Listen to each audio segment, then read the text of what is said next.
A rich CEO invites a beggar girl home, thinking it's just a fleeting moment of kindness.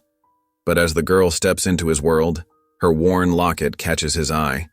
A locket identical to one he gave to his high school sweetheart 15 years ago. His carefully built life of wealth and power starts to crumble as shocking truths unravel. Who is this girl, really? And what secret has been hiding in plain sight all these years? The answer will change everything he thought he knew. What happens when a man consumed by ambition discovers the one thing money can't buy? A second chance at family? Before we get into the story, comment below where in the world you are watching from today.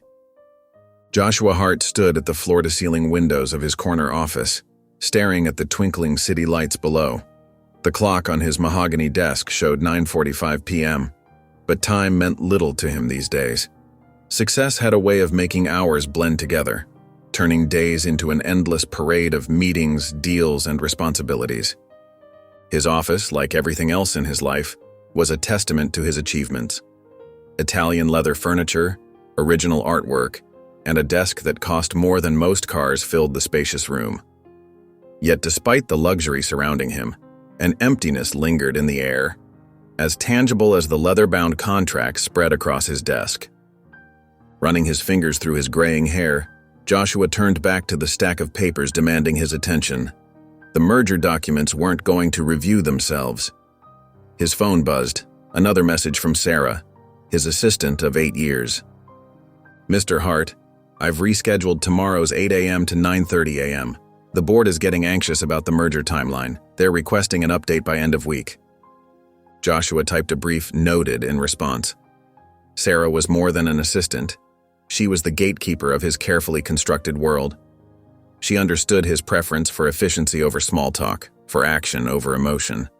But lately, he'd noticed her concerned glances, the way she tried to slip reminders about lunch breaks and rest into his schedule.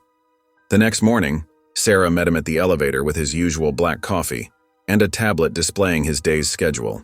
Her neat appearance and professional demeanor couldn't quite mask the worry in her eyes. "The board members called 3 times already this morning," she said, falling into step beside him. "They're concerned about the Morgan merger falling through if we don't move quickly." Joshua took a sip of his coffee. "Tell them I'm reviewing the final terms. We're not rushing a billion-dollar deal because they're getting nervous." "They're also requesting your presence at the charity gala next weekend," Sarah added carefully. "It would be good for the company's image." "Schedule it," he replied curtly, already focusing on the emails on his phone. The day dissolved into a blur of meetings, calls, and negotiations. By the time Joshua left the office, the winter sky had long since turned dark. The usual emptiness settled over him as he walked to his car in the underground parking garage, his footsteps echoing in the concrete space. The drive home in his sleek black Mercedes was usually uneventful, but something caught his eye as he turned onto Madison Avenue. A small figure sat huddled on the sidewalk near his building, illuminated by the harsh streetlight. Joshua's first instinct was to drive past. The city was full of unfortunate souls, and he couldn't help them all. But something made him slow down. Through the tinted windows, he could see it was a young girl, no more than 6 or 7 years old. She wore a thin jacket despite the biting December cold, her arms wrapped tightly around her knees. A small pink backpack sat beside her, covered in cartoon unicorns that seemed to mock the grimness of her situation. The girl, Mia, looked up as his car slowed, and for a brief moment, their eyes met through the window. The raw vulnerability in her gaze stirred something in Joshua's chest, an unfamiliar feeling that made him grip his steering wheel tighter. It was the same feeling he'd been running from for years, buried under spreadsheets and profit margins. Human connection. Joshua sat in his car for a long moment, his hand hovering over the gear shift. The rational part of his mind urged him to drive away. This wasn't his problem. But something about the little girl's presence nagged at him, refusing to let him leave. With a deep sigh, he pulled into his building's parking spot and stepped out into the cold night air. His expensive leather shoes crunched on the salt-covered sidewalk as he approached the girl. "Hey there," he said softly, keeping a respectful distance. "Are you okay? Where are your parents?" The girl looked up at him with bright eyes that seemed too alert for someone so young. Despite her shabby clothes and windblown hair, she carried herself with an unmistakable dignity. "I'm waiting for my mom," she replied, her voice clear and steady. "She said she'd be back soon." Joshua glanced at his watch. "How long have you been waiting?" "A while," she admitted, pulling her thin jacket tighter. "But it's okay. I'm tough." Something in her brave response made Joshua's chest tighten. "I'm Joshua," he said, crouching down to her level. "What's your name?" "Mia," she answered, offering a small smile that seemed to brighten the dark street. "Well, Mia, you must be hungry. There's a diner right around the corner. Would you like something to eat while you wait?" Mia hesitated, clearly weighing the stranger danger rules against her empty stomach. "My mom says I shouldn't go anywhere with strangers." "That's very smart of your mom," Joshua replied, surprised by his own patience. "How about we stay right here where everyone can see us, and I'll have some food brought over?" "Actually," Mia said, her stomach growling audibly, "the diner sounds nice. You don't look like a bad person. You look more like a tired businessman." Joshua couldn't help but chuckle at her honest assessment. The sound surprised him. When was the last time he genuinely laughed? The diner was warm and bright, with checkered floors and red vinyl booths. A tired-looking waitress led them to a corner table, eyeing Joshua's expensive suit with curiosity. "I want pancakes," Mia announced, her earlier caution melting away as she studied the menu. "With extra syrup, and hot chocolate with whipped cream." "Breakfast for dinner?" Joshua asked, amused by her enthusiasm. "It's the best kind of dinner," Mia declared with the certainty only a child could muster. As they waited for their food, Mia chatted about everything and nothing. Her favorite cartoons, the math test she aced last week, the stray cat that lived behind her apartment building. Her energy was infectious, and Joshua found himself relaxing despite his usual reserve. The food arrived, and Mia dug into her pancakes with gusto. As she leaned forward, something slipped out from beneath her shirt, a silver locket hanging from a delicate chain. Joshua's fork clattered against his plate. He knew that locket. He'd spent weeks saving up for it during his senior year of high school, carefully selecting one with intricate flower engravings and a tiny sapphire in the center. He'd given it to Sabrina on their last night together before everything fell apart. "That's a pretty necklace," he said, his voice suddenly hoarse. "It's my mom's," Mia replied, tucking it back under her shirt. "She never takes it off, but she let me wear it today for good luck." Joshua stared at the spot where the locket had disappeared, his mind racing. The timing, the age, the locket. It couldn't be a coincidence. Could Sabrina be Mia's mother? And if she was... His thoughts were interrupted by Mia's voice. "Are you okay, Mr. Joshua? You look like you've seen a ghost."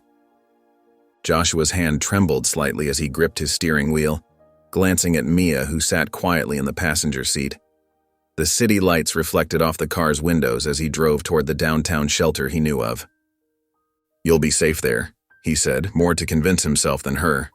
"They have warm beds and—" "It's okay," Mia interrupted softly. "I've been there before. The ladies are nice, but the beds are lumpy." Joshua's chest tightened at her matter-of-fact tone. He pulled into the shelter's parking lot, but couldn't bring himself to turn off the engine. Through the windshield, he could see people lined up outside the building, their faces tired and worn. "Mr. Joshua," Mia's small voice broke through his thoughts. "Are you crying?" He quickly wiped his eyes, surprised to find them wet. "No, just thinking." Making a sudden decision that went against every rational thought in his head, he put the car back in drive. "How about you stay at my place tonight, just until we find your mom?" Mia's face lit up. "Really? Like a sleepover?" "Something like that," Joshua replied, already wondering if he was making a huge mistake.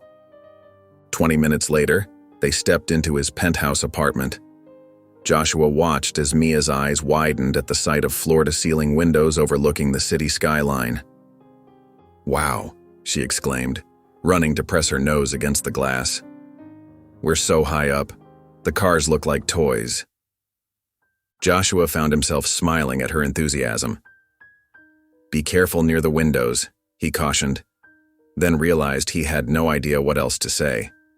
What did one do with a 6-year-old girl? Are you rich? Mia asked bluntly, now examining his modern art collection with curious eyes. I do okay, he answered uncomfortably. Are you hungry again? I could order something? Can we make hot chocolate? She asked hopefully. Mom says I make the best hot chocolate. Joshua's kitchen, with its pristine stainless steel appliances, had never been used for something as simple as hot chocolate. But soon enough, they were sitting at his breakfast bar, Mia swinging her legs as she instructed him on the proper ratio of chocolate to marshmallows. You need at least 7 marshmallows, she insisted seriously. That's the rule. While Mia sipped her drink, Joshua stepped into his home office and called Sarah. I need you to do something unusual, he said quietly into the phone. More unusual than you missing the merger call? Sarah replied, her voice curious. The board wasn't happy about that. I need you to look into someone named Sabrina. She would have lived here about 15 years ago, and… He hesitated. I need you to check missing person reports for a girl named Mia. There was a long pause on the other end. Joshua, Sarah said carefully, what's going on? I can't explain right now, just please, Sarah. This is important. Of course, she answered, and he could hear her typing already. But you know you'll have to tell me eventually, right? This isn't like you at all. Joshua glanced through the doorway at Mia, who was now examining his collection of business awards with chocolate-stained fingers. I know, he said softly. I know. The morning sun streamed through the penthouse windows as Joshua tried to focus on his laptop. The sound of giggling and shuffling furniture made it impossible to concentrate. He looked up to see Mia directing his housekeeper, Maria, in what appeared to be an elaborate construction project. The blanket needs to go higher, Mia instructed, pointing to the sheet draped between his expensive leather couch and dining room chairs. It's got to be a castle. Maria, who normally maintained perfect order in the penthouse, was actually smiling as she helped arrange cushions and pillows. Joshua had never seen his stern housekeeper so playful. Miss Mia, perhaps we should ask Mr. Hart first? Maria suggested gently, glancing at Joshua. Oh. Mia's face fell slightly as she turned to him. Can we build a fort, Mr. Joshua? Please? I promise we'll clean everything up. Joshua opened his mouth to say no, but something in those hopeful eyes made him pause. Just try not to break anything, he said finally. Within an hour, his pristine living room had been transformed. Blankets stretched between furniture created a maze of tunnels and chambers. Couch cushions formed walls, and his expensive throw pillows became a soft floor. Mia had somehow convinced both Maria and Tom, his security guard, to help with the construction. His phone buzzed. Sarah was calling. Joshua stepped into his office, closing the door on the sounds of Mia giving a royal tour of her fort. What did you find? He asked without preamble. Nothing on missing persons, Sarah replied. But I found something else. I've been going through old high school records. There was a rustling of papers. Joshua, Sabrina left town exactly 15 years ago. No forwarding address, just disappeared. Joshua sat heavily in his chair. And? I found a letter. Sarah's voice softened. It was in the school's archived files. Sabrina wrote it to her counselor before she left. She was pregnant, Joshua. The room seemed to spin. Through the office door, he could hear Mia's laughter as she played in her fort. That's not all, Sarah continued. The timing matches, and there's a photo from your senior year. You gave Sabrina that locket at graduation. The same one. The same one Mia's wearing, Joshua finished, his voice barely a whisper.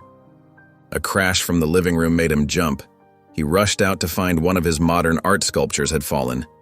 Mia stood nearby, looking horrified. I'm sorry, she cried. I was trying to make the fort taller and bumped the table. Joshua barely noticed the broken piece. He was staring at Mia's face, really looking at it for the first time. She had Sabrina's eyes, How had he not seen it before? The way she scrunched her nose when thinking, just like Sabrina used to do. Even her determined little chin was familiar. "Mr. Joshua?" Mia's worried voice brought him back to the present. "Are you mad?" He knelt down to her level, his heart pounding. "No, I'm not mad. It's just a thing. Things can be replaced." The words came automatically, but his mind was racing with implications. Could it be true? Could this little girl who had literally showed up on his doorstep be his daughter? "Really?" Mia brightened. "Then can we make the fort even bigger? Tom says we could use the dining room table if you say it's okay." Joshua looked at his transformed living room, at his usually professional staff now sitting cross-legged among blanket tunnels, and at this little girl who might be his daughter. His carefully ordered world had been turned upside down in less than 24 hours. Joshua barely slept that night. He paced his home office, the moonlight casting long shadows across the floor. In the guest room down the hall, Mia slept peacefully, surrounded by a mountain of pillows she'd insisted on keeping from her fort. Every time he closed his eyes, memories of Sabrina flooded back, her smile, her dreams, the way she'd vanished without a trace. "I should have known," he whispered to himself, running his hands through his disheveled hair. "I should have looked for her." The weight of 15 years of absence pressed down on his shoulders. If Mia really was his daughter, he'd missed everything. Her first steps, her first words, all the precious moments he could never get back. The morning brought no clarity. Joshua arrived at Hart Enterprises looking like he hadn't slept in days. His usual crisp appearance was slightly rumpled, his tie slightly crooked.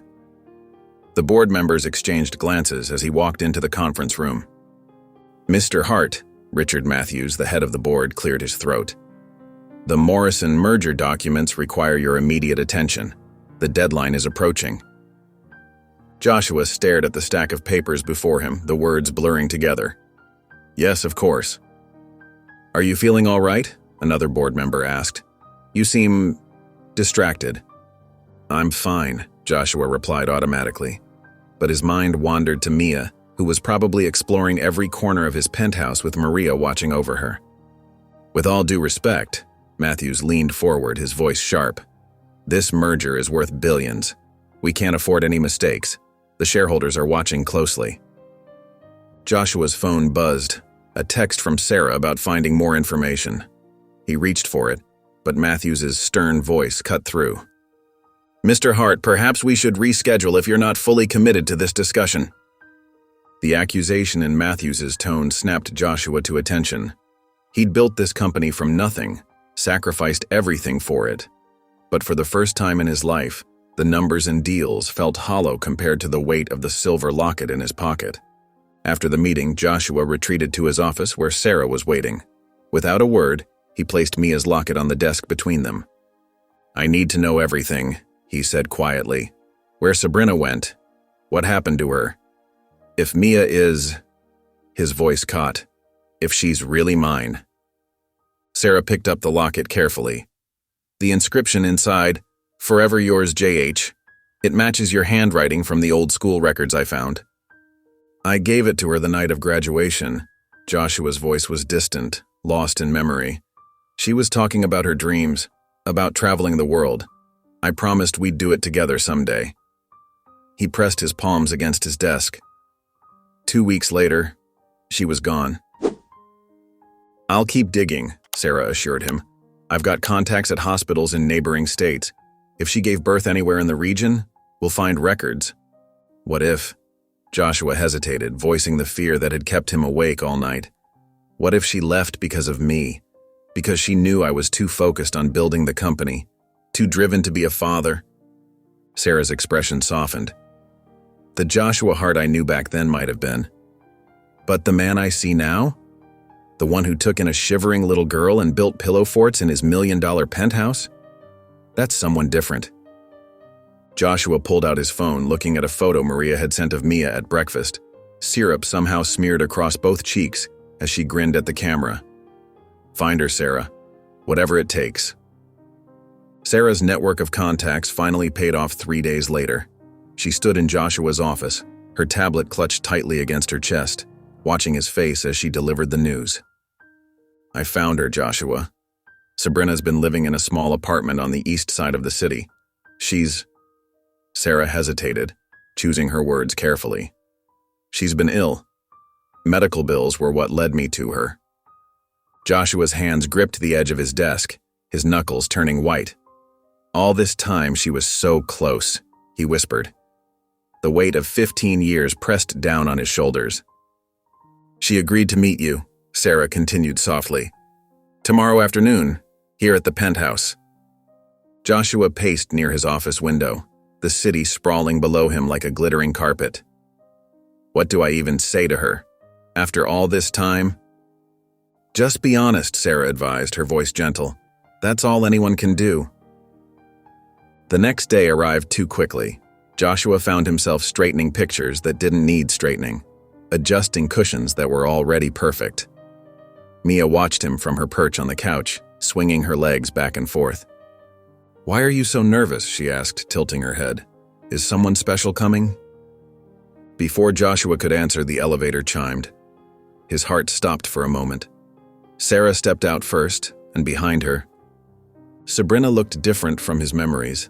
Thinner, more fragile. Her once vibrant red hair had dulled, and dark circles shadowed her eyes.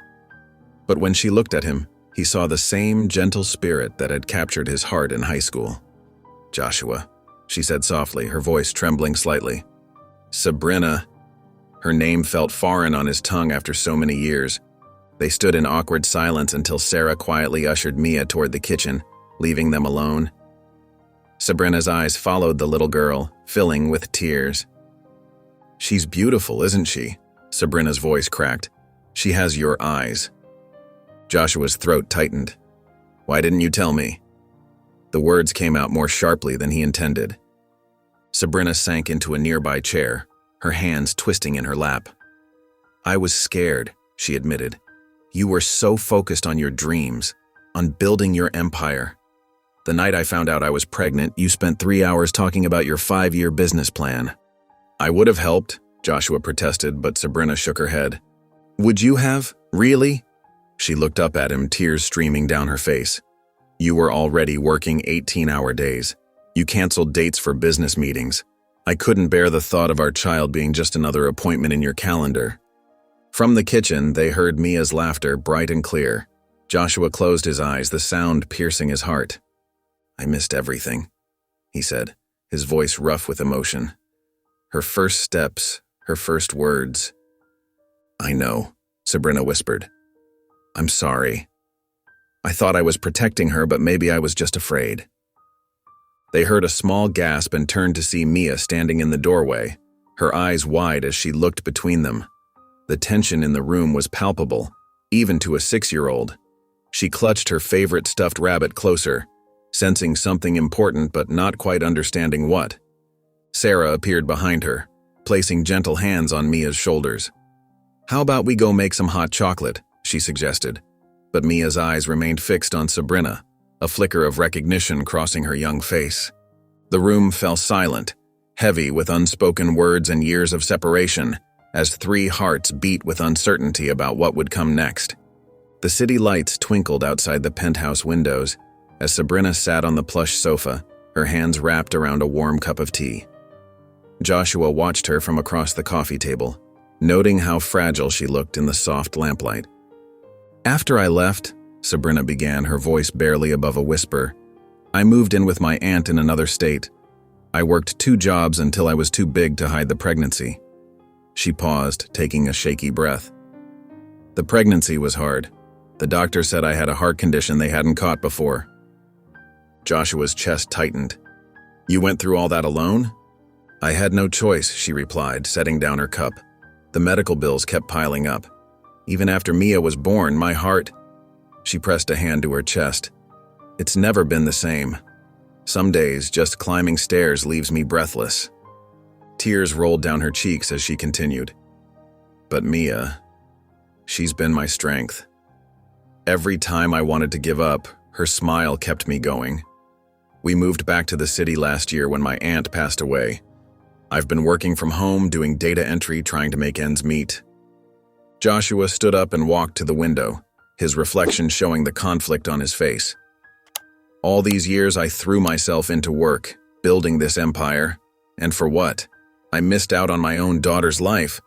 We both made mistakes, Sabrina said softly. I should have given you a chance. The next morning, Joshua found himself in his kitchen earlier than usual.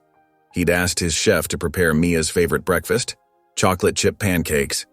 Mia trudged in wearing pink pajamas, her stuffed rabbit dragging behind her.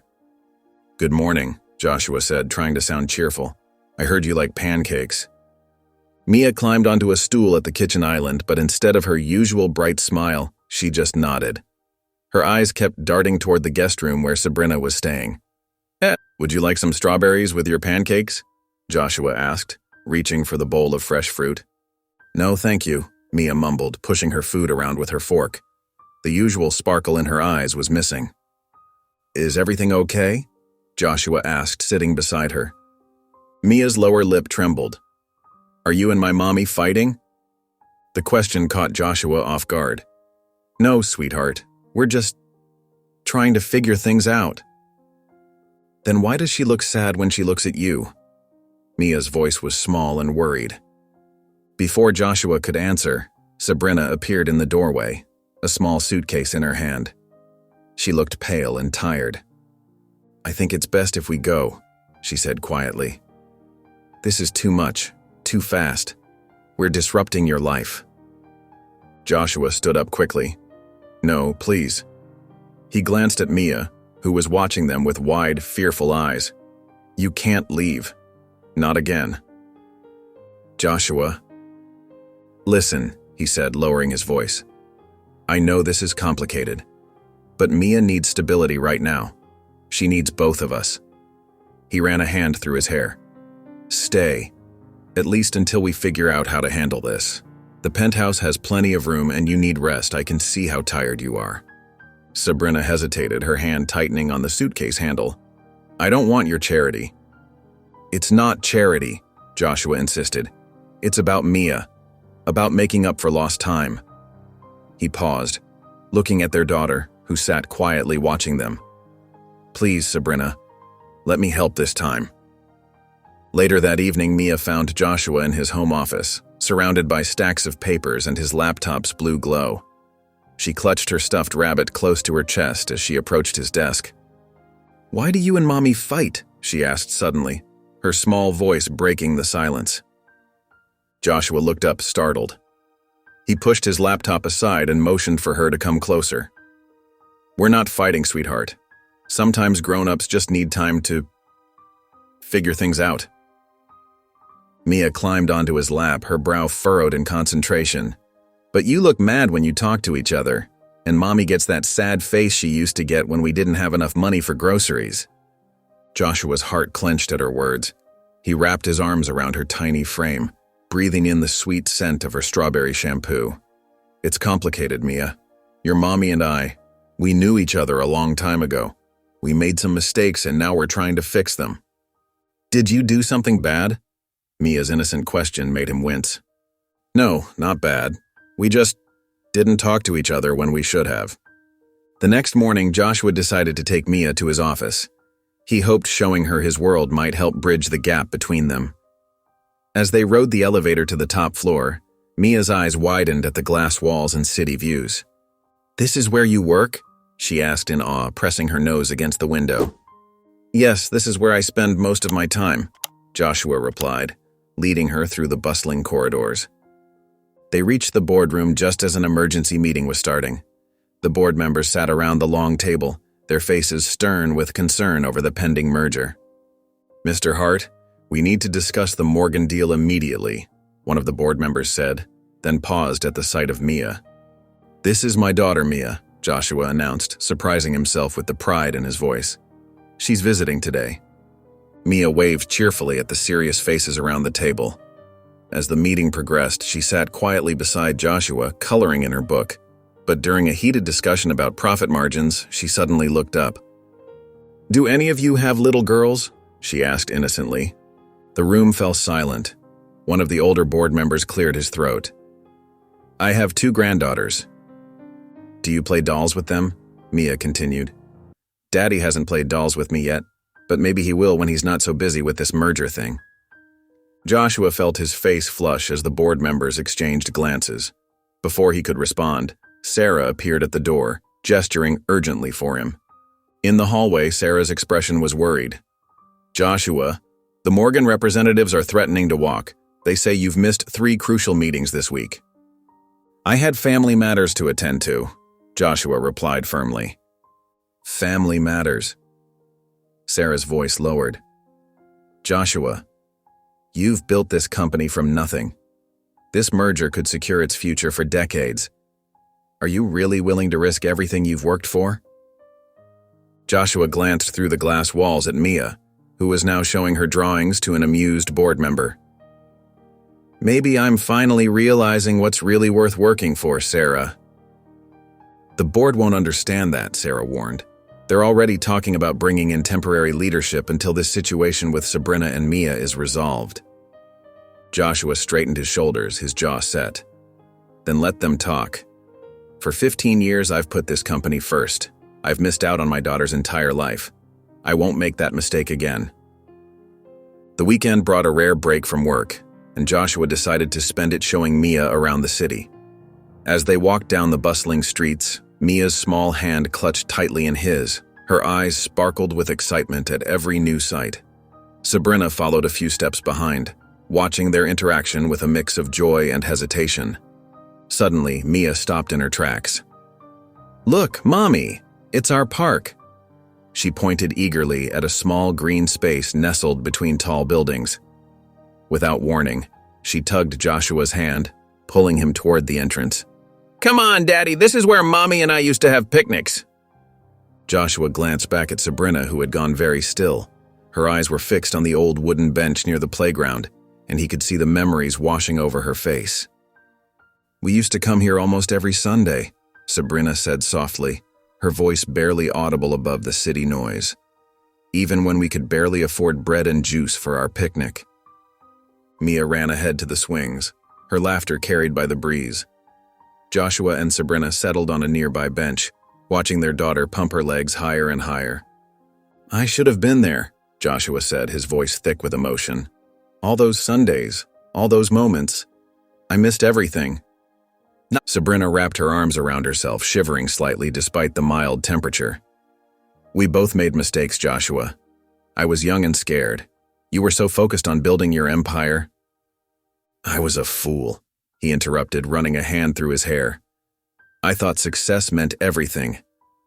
But watching Mia now, seeing how much she's grown without me, I realized I was chasing the wrong dreams. Mia jumped off the swing and ran to them, her cheeks flushed with excitement. Can we all live together forever? She asked, climbing onto the bench between them. Like a real family? Before either adult could respond, Sabrina swayed slightly, her face suddenly pale. I just need a moment, she whispered, pressing a hand to her forehead. Mommy? Mia's voice trembled with worry. Sabrina? Joshua reached for her just as her eyes rolled back and she slumped forward. Mommy! Mia screamed, tears instantly filling her eyes. Joshua caught Sabrina before she could fall, his heart pounding. Call 911! He shouted to a nearby couple who had noticed the commotion. He cradled Sabrina's limp form, feeling the weight of years of neglect crushing his chest. Mia clung to his arm, sobbing. Is Mommy going to be okay? Please make her okay, Daddy. The ambulance arrived within minutes, its sirens piercing the peaceful afternoon. As the paramedics lifted Sabrina onto a stretcher, Joshua held Mia close, trying to shield her from the frightening scene. Her small body shook with sobs against his chest. Your mommy's strong, he whispered into her hair, trying to convince himself as much as her. We'll take care of her together, okay? In the ambulance, Joshua held Sabrina's hand while Mia curled up in his lap, her tears soaking his shirt. The guilt that had been building since Sabrina's return now threatened to overwhelm him. He should have noticed how tired she looked, should have insisted she see a doctor sooner. Once again, his blindness to others' needs had led to pain for those he should have protected. The ambulance raced through the city streets, its siren a constant reminder of how quickly their peaceful afternoon had shattered. Joshua looked down at Mia's frightened face and Sabrina's pale one, understanding with crushing clarity how close he was to losing this second chance at family. In the sterile hospital room, the steady beep of monitors filled the tense silence. Sabrina lay propped up against white pillows, her face pale but composed. Joshua sat beside her bed, holding Mia, who had finally fallen asleep in his arms after hours of crying. "I should have told you sooner," Sabrina said softly, her fingers playing with the thin hospital blanket. "The doctors found a tumor 6 months ago. That's partly why I finally reached out to Sarah. I needed to make sure Mia would be taken care of." Joshua's chest tightened. "Why didn't you tell me right away?" "I didn't want your help out of pity," she whispered, tears gathering in her eyes. "And I wasn't sure you'd want the responsibility of both of us." "Sabrina." Joshua leaned forward carefully, trying not to wake Mia. "You and Mia are my responsibility. I should have been there all along and I wasn't. But I'm here now, and I promise I'll take care of both of you, no matter what happens." Back at the penthouse the next day, Joshua paced his home office, phone pressed to his ear. "I understand the merger is time-sensitive, but my daughter's mother is in the hospital." He ran a frustrated hand through his hair. "Can we postpone the meeting until—" A small knock at the door interrupted him.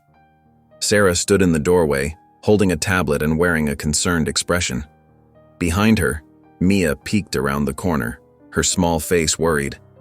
"The board is demanding an immediate response about the Singapore contract," Sarah said quietly, "and the hospital called about Sabrina's treatment plan."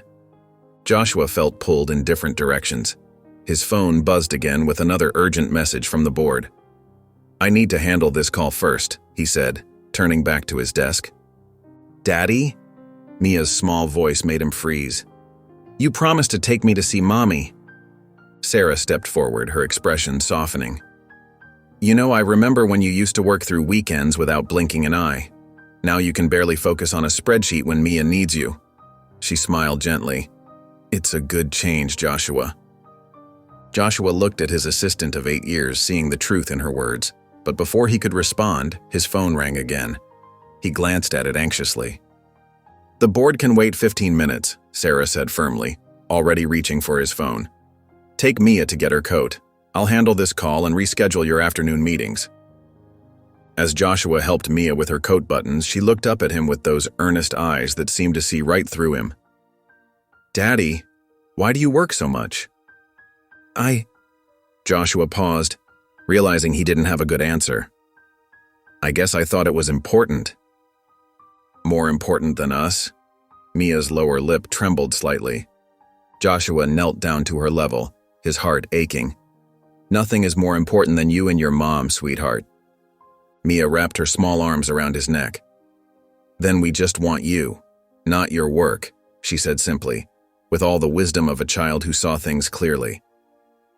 Joshua held her tight, those words echoing in his mind.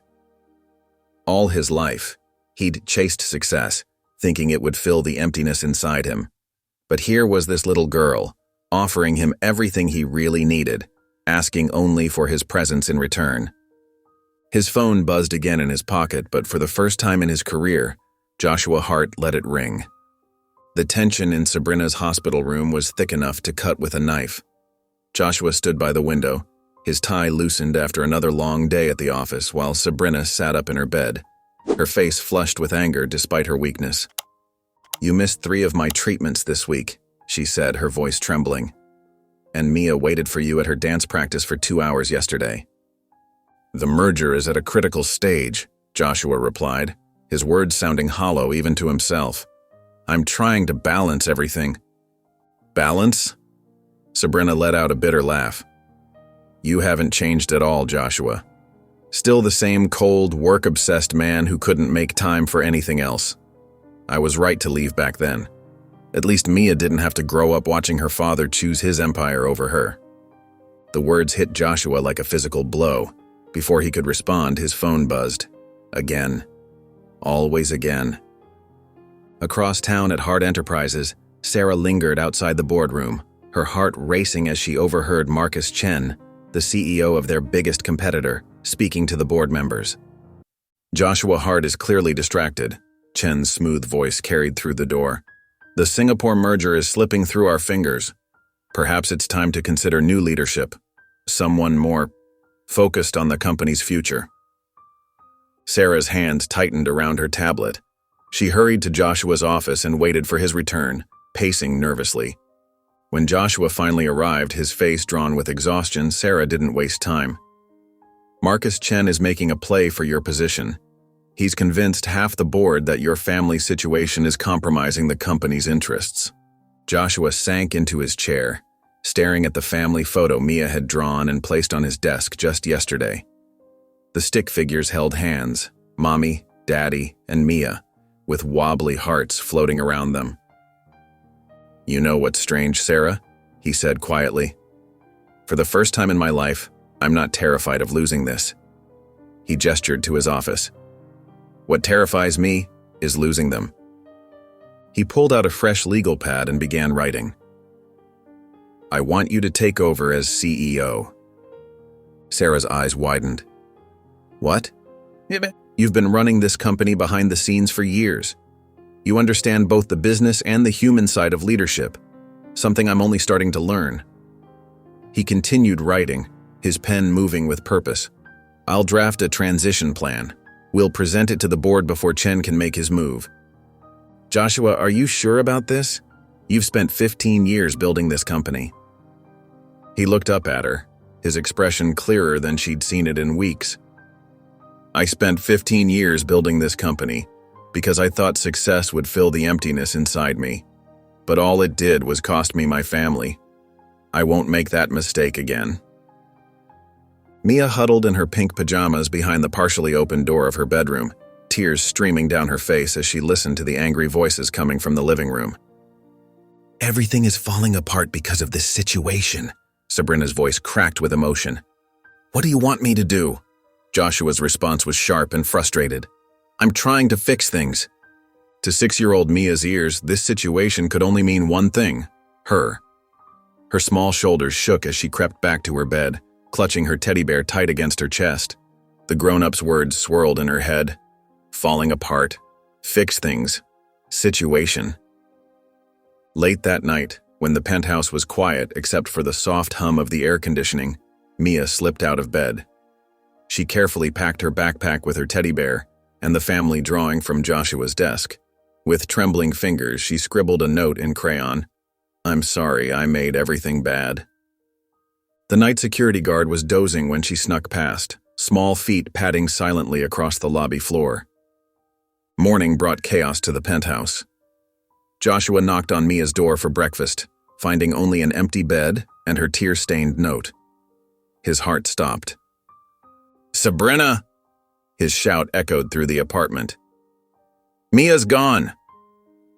Sabrina rushed in, still in her nightgown, her face turning pale as she read the note. "Oh God, she must have heard us fighting." They split up to search, Joshua taking his car while Sabrina stayed at the penthouse in case Mia returned. Rain began to fall as Joshua drove through the streets, his expensive suit soaked as he checked every playground and store that Mia had shown interest in. His phone rang constantly. Sabrina, Sarah, the security team he'd called, but no one had seen her. The rain fell harder, and Joshua's hands shook on the steering wheel. Then he remembered the park where they'd talked about family, where Mia had made him push her on the swings. He found her there, curled up under a slide, soaked to the bone and shivering. Her backpack was clutched to her chest, her teddy bear's fur matted with rain. "Mia!" He ran to her, dropping to his knees in the mud. She looked up at him with red-rimmed eyes. "I'm sorry I ruined everything," she whispered. Joshua gathered her into his arms, not caring about the mud or rain anymore. His tears mixed with the raindrops on his face. "No, sweetheart, no. You didn't ruin anything. You made everything better. But you and Mommy keep fighting because of me." "We're fighting because we're scared," Joshua's voice broke. "Because we love you so much and we don't want to mess things up." He pulled back to look into her eyes. "I promise you, Mia, I will always be here for you. No more missed dance practices, No more fighting about work. You and your mom are what matter most to me now." Joshua stood before the board of directors, his suit still damp from the rain. The mahogany conference table stretched before him, lined with familiar faces he'd worked with for years. Some looked concerned, others annoyed at the sudden emergency meeting. "I've called you here today to announce my decision to step down as CEO," Joshua said, his voice steady despite the gravity of his words. A collective gasp filled the room. "I'm recommending Sarah Thompson as my successor." He gestured to Sarah, who sat straight-backed in her chair, her expression professional but surprised. "She knows this company inside and out. She's been instrumental in every major decision we've made in the past 5 years." The rival CEO, Marcus Sterling, leaned forward, his face reddening. "This is absurd. You're throwing away everything we've built." After the meeting adjourned, Marcus cornered Joshua in the hallway. His expensive cologne couldn't mask the anger radiating from him.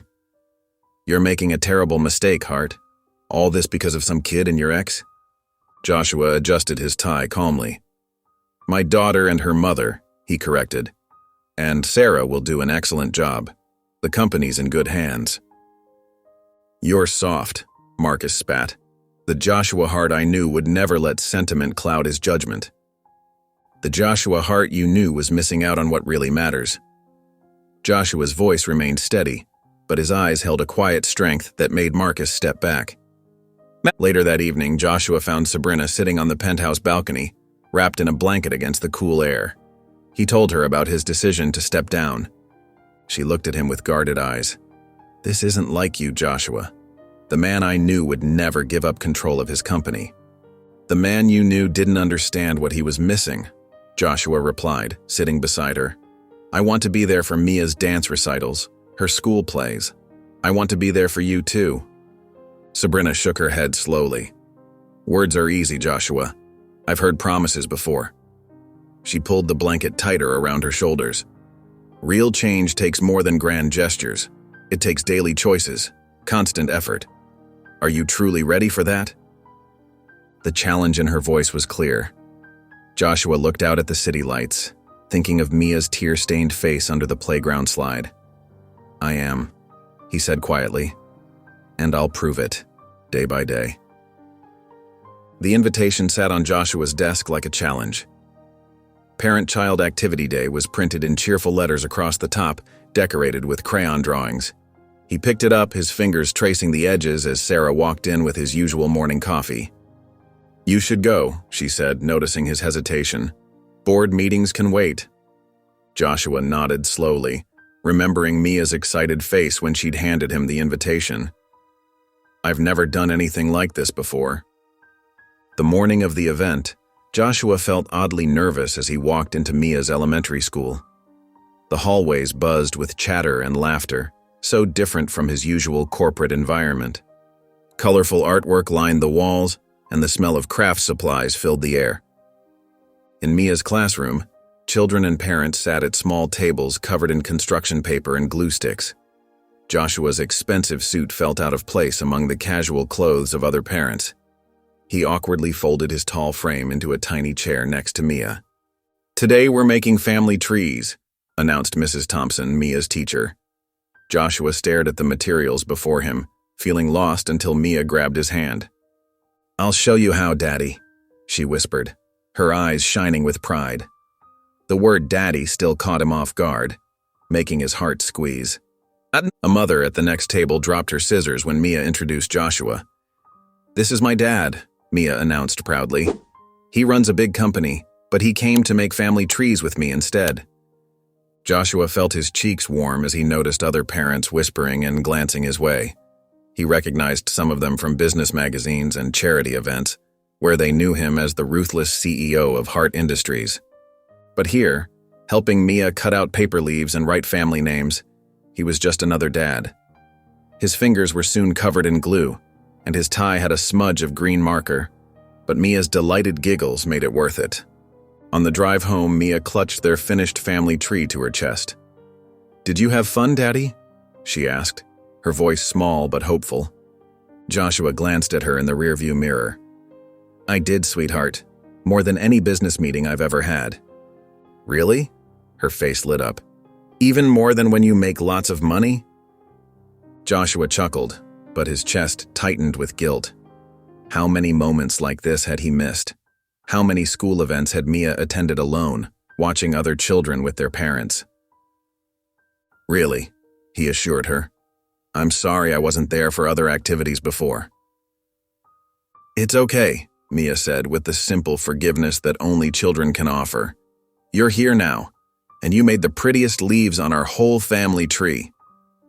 Joshua gripped the steering wheel tighter, thinking of all the years he'd spent chasing success while his daughter grew up without him. But Mia's happy humming from the back seat reminded him that he couldn't change the past. He could only do better now. Joshua sat stiffly in the doctor's waiting room, his fingers drumming against his knee. Beside him, Sabrina kept her eyes fixed on a magazine, though she hadn't turned a page in 10 minutes. The silence between them felt heavy with unspoken words. When the nurse called Sabrina's name, Joshua stood up automatically. Sabrina paused, then gave a small nod, allowing him to follow. Dr. Martinez reviewed Sabrina's charts with careful attention.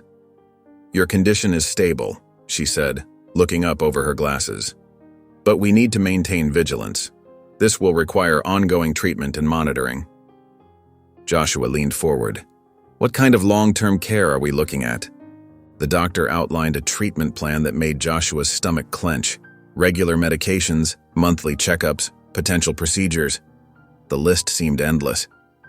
He watched Sabrina's face carefully, noting how she tried to hide her worry behind a practiced smile. Later that afternoon, Joshua paced in his office while Sarah organized files on his desk. "I don't know if I can do this," he admitted, running a hand through his hair. "What if I mess everything up? I wasn't there for 15 years, and now I'm supposed to be this perfect father and—" He trailed off, unable to define what he and Sabrina were to each other. Sarah set down her papers and faced him directly. "Joshua, look at yourself. 3 months ago, you wouldn't have even noticed someone needed help, let alone attended a doctor's appointment. You're learning." "But is it enough?" His voice cracked slightly. "Mia deserves better. Sabrina deserves better. They deserve exactly what you're giving them now, someone who's trying," Sarah said firmly.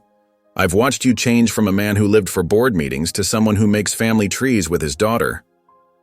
Joshua sank into his chair and opened his laptop. "Then I need to try harder," he said, pulling up medical research websites. He began compiling a list of specialists, cross-referencing their credentials with treatment success rates. When Sabrina came by later to pick up Mia, she found Joshua surrounded by medical journals and printouts. "What's all this?" she asked, picking up a paper. "I've been researching specialists," Joshua explained, trying to keep his voice casual. "Dr. Martinez is good, but there's a specialist in Boston who's pioneering new treatments. I thought maybe we could get a consultation." Sabrina's expression softened as she looked at the careful notes he'd made. "You didn't have to do this," she said quietly. "I want to," Joshua replied, meeting her eyes. "I want to help if you'll let me." For a moment, they just looked at each other, years of hurt and hope hanging between them. Then Sabrina gave him a small, genuine smile, the first he'd seen since she'd returned. "Thank you," she whispered. The morning headlines hit Joshua's desk like a physical blow. Heart Industries CEO losing focus. Personal drama threatens billion-dollar merger. Joshua's jaw tightened as he scanned the article, filled with anonymous sources questioning his leadership and mental state. His phone buzzed with messages from concerned board members, but he set it aside when Mia bounded into his home office, her eyes bright with excitement. "Daddy, can we have a picnic, please?" She clutched her favorite stuffed bear. "The weather's so nice and we never do anything together." Joshua glanced at his phone, then back at Mia's hopeful face. "You know what? That's a wonderful idea." He stood up and found Sabrina in the kitchen. "What do you think about a family picnic?" Sabrina hesitated, her hands pausing over the dishes she was washing. "I don't know, Joshua. With everything going on—" "Please, Mom."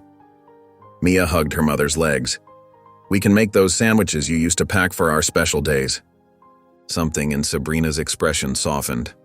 "All right," she said quietly. "But just for a little while." They packed a simple lunch together, Mia chattering excitedly as she helped prepare fruit and cookies. The spring air was warm as they spread their blanket under a maple tree in the park. For a moment, watching Mia arrange the food and Sabrina relaxing in the sunshine, Joshua felt a peace he'd never known in all his years of corporate success. "Look, a butterfly!" Mia jumped up, chasing after the yellow wings. Sabrina laughed, a sound that made Joshua's heart skip. "I haven't heard you laugh like that in a long time," he said softly. Sabrina's smile faded slightly.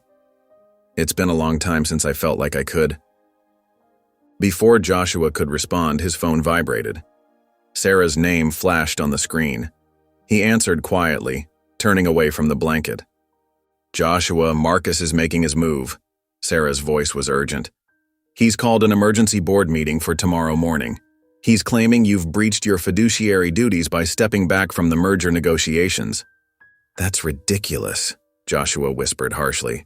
"The transition plan is solid and you're more than capable." "I know you're with your family," Sarah interrupted, "but you need to be prepared. He's out for blood." Joshua turned back to find Sabrina watching him, her expression guarded. The moment of peace had shattered. Mia continued chasing butterflies, oblivious to the tension, but Sabrina's walls were back up. "That was Sarah, wasn't it?" she asked, her voice tight. "Another crisis at the office?" "Sabrina, it's not what you think." "It's exactly what I think," she cut him off, beginning to pack up the remains of their lunch. "Some things never change, do they, Joshua?" Joshua adjusted his tie nervously in the mirror, knowing tonight's charity gala could change everything. He'd spent 15 years building his reputation as a ruthless businessman, but now he needed to show Sabrina a different side of himself. "You look nice," Sabrina said softly from the doorway of his penthouse bedroom. She wore a simple dark blue evening gown that made his breath catch. "Mia wanted me to tell you good luck. Sarah's keeping an eye on her tonight." "Thank you for coming," Joshua said, his voice rough with emotion. "I know it wasn't easy to trust me with this." The drive to the gala was quiet but not uncomfortable. When they arrived, camera flashes greeted them, and Joshua instinctively placed a protective hand on Sabrina's back. She tensed but didn't pull away. As Joshua took the podium later that evening, he set aside his prepared remarks. Looking out at the sea of faces, he found Sabrina's eyes and held them. "For years I thought success meant bigger deals and higher profits," he began. "I was wrong. True success isn't measured in dollars, but in the love we give and receive. Sometimes life gives us second chances we don't deserve. Sometimes the people we hurt the most show us the meaning of grace." Tears glistened in Sabrina's eyes as Joshua continued speaking about family, redemption, and the courage to change. The room fell silent, caught up in the raw honesty of his words. As applause filled the ballroom, Marcus Chen, the rival CEO, stepped forward from the crowd. "Beautiful speech, Hart," he sneered loudly enough for nearby guests to hear. "But pretty words don't change the fact that you're abandoning your responsibilities. Your shareholders deserve better." Before Joshua could respond, Sabrina stepped between them. "Mr. Chen," she said, her voice clear and strong. "I've known Joshua Hart longer than anyone in this room. He may have lost his way once, but he's finding it again. That takes more courage than hiding behind hostile takeover attempts." Marcus's face reddened. "Mrs. Hart, I presume?"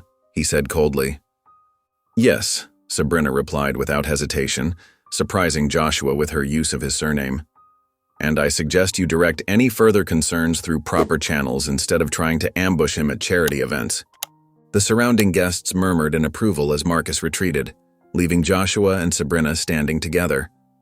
Joshua stared at her in wonder, seeing a glimpse of the fierce young woman he'd fallen in love with so many years ago. "You didn't have to do that," he said quietly. "I know," Sabrina replied, meeting his gaze. "But maybe it's time we both fought for something worth saving." Sarah stood confidently before the board of directors, her presentation detailing the transition plan flawless in its execution. Joshua sat quietly beside her, watching his longtime assistant command the room with the same quiet authority he'd always admired. "As you can see," Sarah concluded, "this 3-month transition ensures stability while maintaining our market position. Mr. Hart will remain available as a consultant during this period. The boardroom remained silent for a moment before Richard Thompson, the senior board member, cleared his throat. While we appreciate the thoroughness of this plan, we still have concerns about timing. The merger will proceed as planned, Joshua interrupted firmly. Sarah has been instrumental in every major decision this company has made for the past decade. She knows this business inside and out. Several board members exchanged uneasy glances, but no one could deny Sarah's capabilities. After 15 tense minutes of discussion, the vote passed. Joshua felt a weight lift from his shoulders as he watched Sarah accept congratulations from various board members. Later that afternoon, Joshua walked into his penthouse to find it transformed. Soft music played in the background, and the smell of fresh flowers filled the air. A nurse in crisp scrubs was reviewing medication schedules with Sabrina, while a housekeeper efficiently organized the kitchen. "We have help now," Sabrina explained, noticing his surprised expression. "The nurse is wonderful with my treatments, and Mrs. Chen keeps everything running smoothly." Joshua nodded, throat tight with emotion. This was what he should have done from the beginning, creating a support system that would allow Sabrina to focus on her health while giving Mia the stable home she deserved. "Daddy!"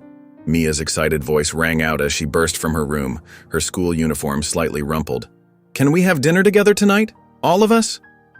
"Of course, sweetheart," Joshua replied, his heart warming at the way her face lit up. That evening, they gathered around the dining table. No phones, no interruptions, just family.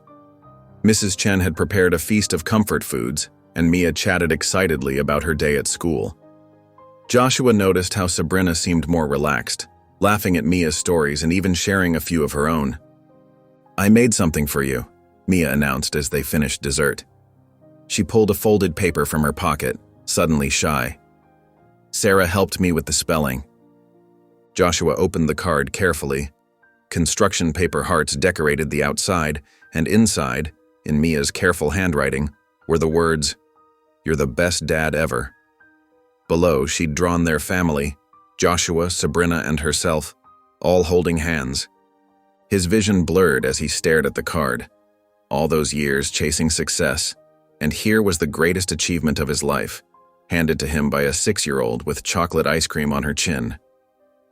"Do you like it?" Mia asked anxiously. Joshua pulled her into a tight hug, his voice rough with emotion. "I love it, sweetheart. It's the most beautiful card I've ever received." Over Mia's shoulder, he caught Sabrina's eye. She was watching them with tears in her own eyes, a soft smile playing at her lips. In that moment, Joshua knew with absolute certainty that he'd finally made the right choice. The morning headlines hit like a thunderbolt. Hart Industries under investigation. CEO's sudden departure raises questions. Joshua's phone buzzed incessantly with notifications as reporters camped outside his building, hungry for a statement about the rival CEO's accusations. "This is ridiculous," Joshua muttered, scanning through the legal documents his lawyers had sent over. Marcus Reynolds, the rival CEO, had filed a lawsuit claiming Joshua had deliberately sabotaged the merger during his transition, putting personal interests above shareholder value.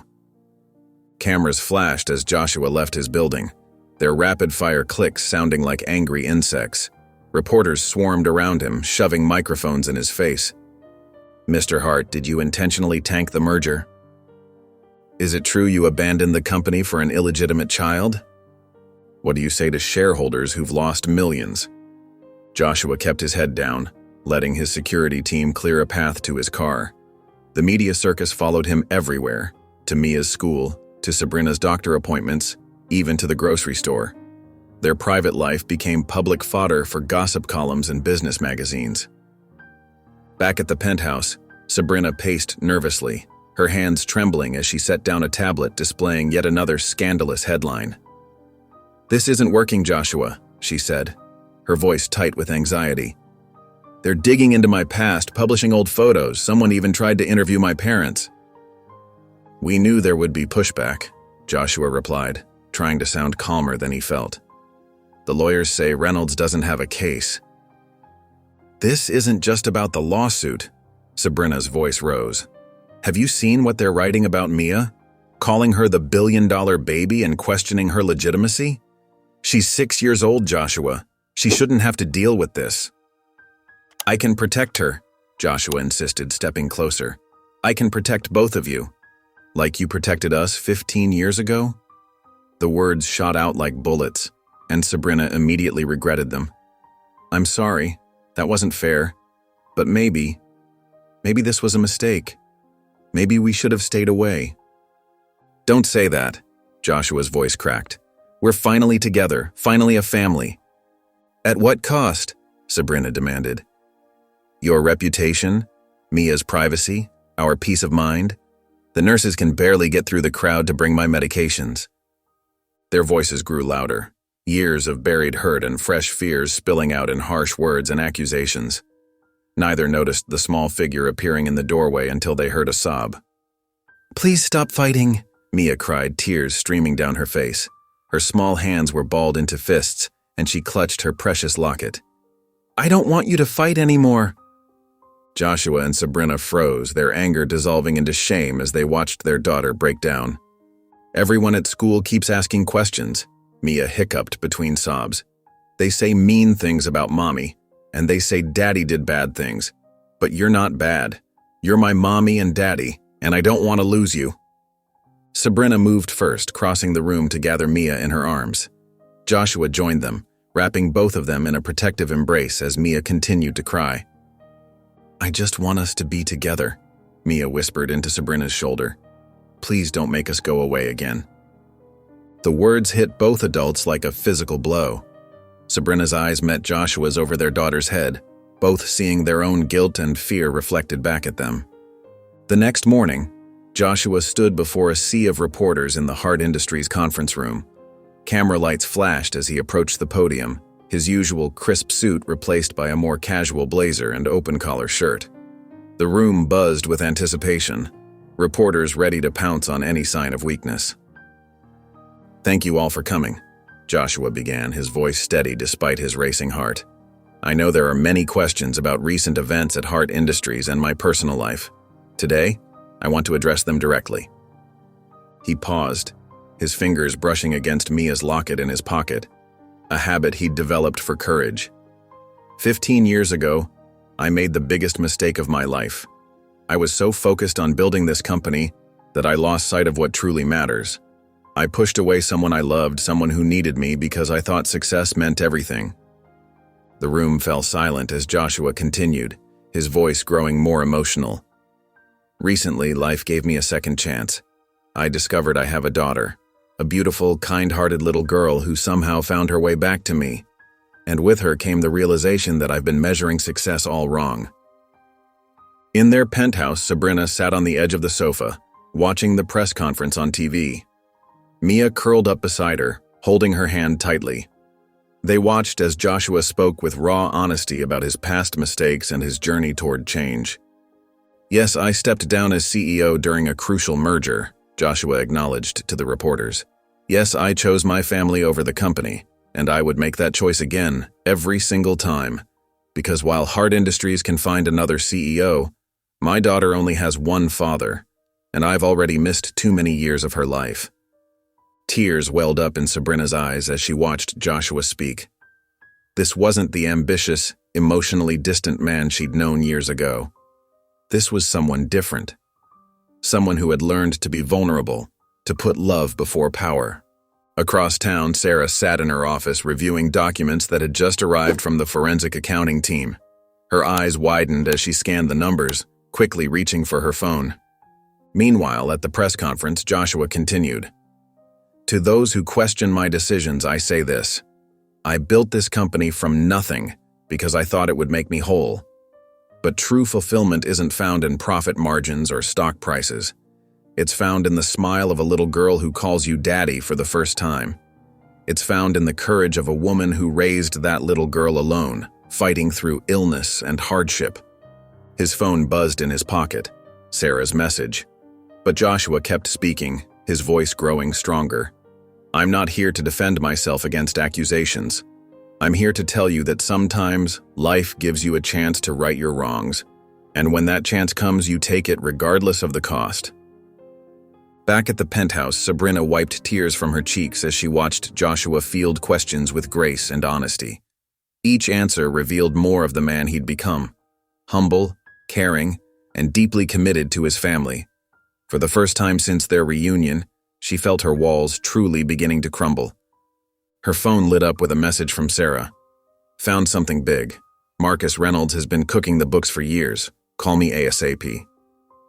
Sabrina glanced at the TV screen where Joshua was still speaking, his eyes sincere and determined. She looked down at Mia, who beamed with pride watching her father, then back at Sarah's message. Maybe, just maybe, everything would work out after all. The sun was setting over the city skyline as Joshua led Sabrina and Mia through the familiar halls of Hart Industries. The office felt different now, warmer, less imposing. He'd replaced the stark modern art with family photos, including one of Mia's colorful drawings. "Your office looks so pretty now, Daddy," Mia exclaimed, twirling around the spacious room where a small dining table had been set up near the floor-to-ceiling windows. Sabrina took in the changes, noting how the space reflected Joshua's transformation. "It's more welcoming," she said softly, her hand brushing against his arm. Sarah arrived wearing a smart business suit, her new CEO badge gleaming. "Sorry I'm a bit late. Board meetings still run long, even with the new management." "You're doing amazing," Joshua assured her, pulling out chairs for everyone. "This dinner is to celebrate you, Sarah. I couldn't think of anyone better to lead the company forward." The catering staff served their meals as they settled in, the city lights twinkling below them. Mia chatted excitedly about her school day while Sarah shared her vision for the company's future. Suddenly, the office door burst open. Marcus Reynolds, the rival CEO, stormed in, his face red with anger. "You orchestrated this whole thing, didn't you, Hart?" he shouted, making Mia jump in her seat. Joshua remained calm, placing a reassuring hand on Mia's shoulder. "Marcus, this is a private family dinner. You're not welcome here." "Family dinner? That's rich coming from you," Marcus spat. "You've been plotting my downfall while playing happy families?" Sarah stood up, her voice steady. "Mr. Reynolds, I have here," she pulled out a folder, "documented evidence of systematic embezzlement from your company over the past 5 years. The SEC has already been notified." Marcus's face went pale. He stared at the folder, then at Joshua, who hadn't moved from his protective position near Mia. "The numbers don't lie, Marcus," Joshua said quietly. "You did this to yourself. I was just too focused on work to notice it sooner." Sabrina watched the scene unfold, seeing how Joshua remained composed, prioritizing Mia's comfort over confrontation. This wasn't the ambitious businessman she'd known years ago. This was a father protecting his family. Security arrived promptly, flanking Marcus on both sides. "Mr. Reynolds, please come with us," one guard said firmly. As they led the shell-shocked rival CEO away, Sarah turned to Joshua. "The transition is complete now. The board fully supports our direction, and with Marcus's scandal coming to light, our position is stronger than ever." Joshua nodded, feeling a sudden lightness in his chest. He looked at the office around him, the space that had once been his whole world. Now it felt like just a room, important, but no longer essential. "Are you okay, Daddy?" Mia asked, her small hand finding his. "I'm perfect, sweetheart," Joshua replied, squeezing her hand gently. "How about we finish our dinner? Sarah deserves her celebration." Sabrina smiled warmly at him across the table, understanding the significance of this moment. Joshua was truly letting go of his old life, not because he had to, but because he wanted to. Sarah raised her glass. "To new beginnings," she said. "To family," Joshua added, looking at Mia and Sabrina with pure contentment in his eyes. The city continued to sparkle below them as they resumed their dinner, the tension of Marcus's interruption melting away into comfortable conversation and laughter. Joshua watched Mia's eyes light up as he spread the colorful camping brochures across the kitchen table. The pictures showed serene lakes, towering pine trees, and cozy log cabins nestled in the wilderness. "We're really going camping?" Mia bounced in her chair, her pigtails bobbing with excitement. "Like, Real camping with marshmallows and everything? Sabrina smiled, running her hand through Mia's hair. Yes, sweetheart. Your father found this beautiful place just a few hours from the city. We'll have our own cabin by the lake. I've never been camping before. Mia could barely contain herself as she flipped through the brochures. Can we go swimming and tell ghost stories? Maybe not ghost stories, Joshua chuckled, catching Sabrina's concerned look. But we can definitely go swimming, hiking, and make s'mores by the campfire. The drive to the campground was filled with Mia's endless questions and excited chatter. She pressed her face against the car window, watching the city fade into rolling countryside. Joshua kept glancing in the rearview mirror, his heart warming at her joy. When they arrived at their cabin, Mia ran straight to the wooden deck overlooking the lake. Look how sparkly the water is, she called out, pointing at the afternoon sun dancing on the surface. They spent the afternoon hiking along a gentle trail, Mia collecting colorful leaves and interesting rocks. Joshua helped her identify different trees, surprising both Sabrina and himself with knowledge he'd picked up from his childhood. I didn't know you were such an outdoorsman, Sabrina teased as they watched Mia examine a patch of wildflowers. My grandfather used to take me camping, Joshua admitted. I'd forgotten how much I enjoyed it until now.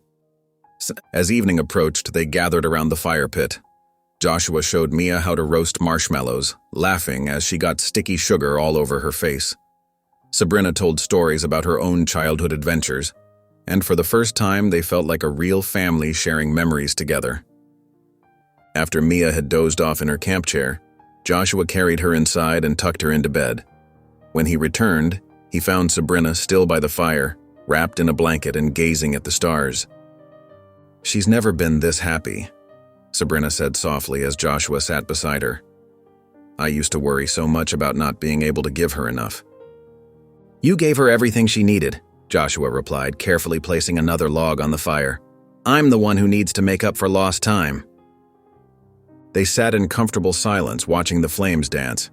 The night air was cool and crisp, filled with the gentle sounds of crickets and distant owls. I've been thinking, Sabrina began, her voice quiet but steady. About us. About everything that's happened. Joshua held his breath, afraid to break the moment's delicate balance. I see how much you've changed, she continued, not just with words, but with actions. The way you are with Mia, how you've rearranged your entire life. She turned to face him, her eyes reflecting the firelight. I think I'm ready to give us another chance. Joshua felt his heart skip a beat. He reached for her hand and she didn't pull away. I promise you won't regret it, he whispered. Both of you mean everything to me now. Sabrina leaned against his shoulder and they sat together under the vast starry sky, the warmth of the fire matching the hope growing in their hearts. In the cabin behind them, Mia slept peacefully, her dreams filled with the day's adventures and the promise of more to come. The morning sun streamed through the penthouse windows as Joshua sat at his desk, surrounded by papers and notes. His laptop displayed research on charitable foundations, and his enthusiasm grew with each article he read. This wasn't just another business venture, it was something that truly mattered. What are you working on? Sabrina asked, bringing him a cup of coffee. Her health had improved significantly in recent weeks, and there was a new brightness in her eyes. Remember how I always talked about starting a foundation? Joshua looked up, his face animated. I think it's time. There are so many families out there struggling like you and Mia did. We could make a real difference. Sabrina pulled up a chair beside him, studying the document spread across his desk. I know exactly what those families need, she said softly. The practical things nobody thinks about. Reliable childcare, emergency medical funds, career training.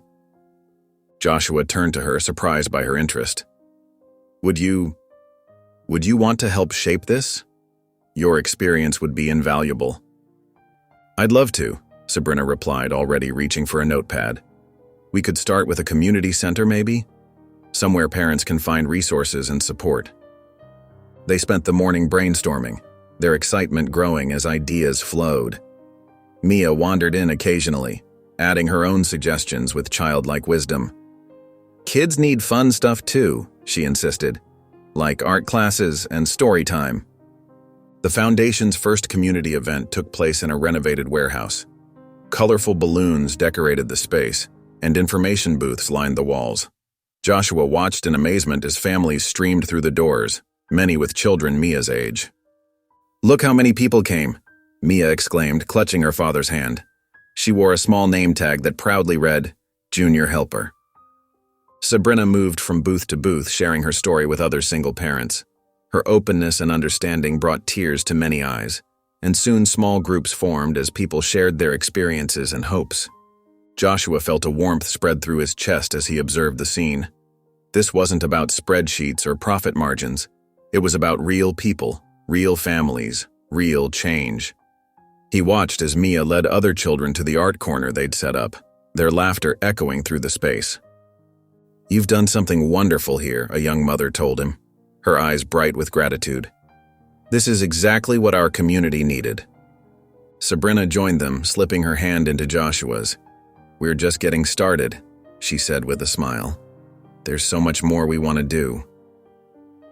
The day passed in a blur of conversations, connections, and shared stories. As the event wound down, Joshua stood with his arm around Sabrina, watching Mia show her artwork to the remaining children. Their little family had grown into something bigger, a community of support and hope. Mia burst through the front door of the penthouse, her backpack bouncing with each excited step. Her face beamed with pride as she clutched a large piece of poster board to her chest. "Daddy, Mom, look what I made at school today," she called out, her voice echoing through the spacious living room. Joshua looked up from his laptop and Sabrina emerged from the kitchen, both drawn by Mia's enthusiasm. They gathered around the dining table as Mia carefully laid out her project. "It's called My Family," she announced, smoothing the corners of the poster with her small hands. Joshua's breath caught in his throat as he took in the colorful drawings. There they were, 3 figures drawn with the endearing awkwardness of a child's hand. She had drawn Joshua in a business suit, though now decorated with sparkly stickers. Sabrina stood next to him, wearing a bright yellow dress, her smile taking up half her face. Between them was Mia, her stick figure arms stretched wide to hold both their hands. "See? That's you, Daddy," Mia pointed, "with your important papers, but also your special smile when you read me bedtime stories." She moved her finger to the next figure. "And that's you, Mom, with the pretty dress you wore to the foundation party." Joshua felt tears welling up in his eyes. He blinked rapidly, trying to maintain his composure, but one tear escaped and rolled down his cheek. Sabrina squeezed his hand under the table, her own eyes glistening. "And look," Mia continued, oblivious to her parents' emotional response. "I wrote about why I love my family."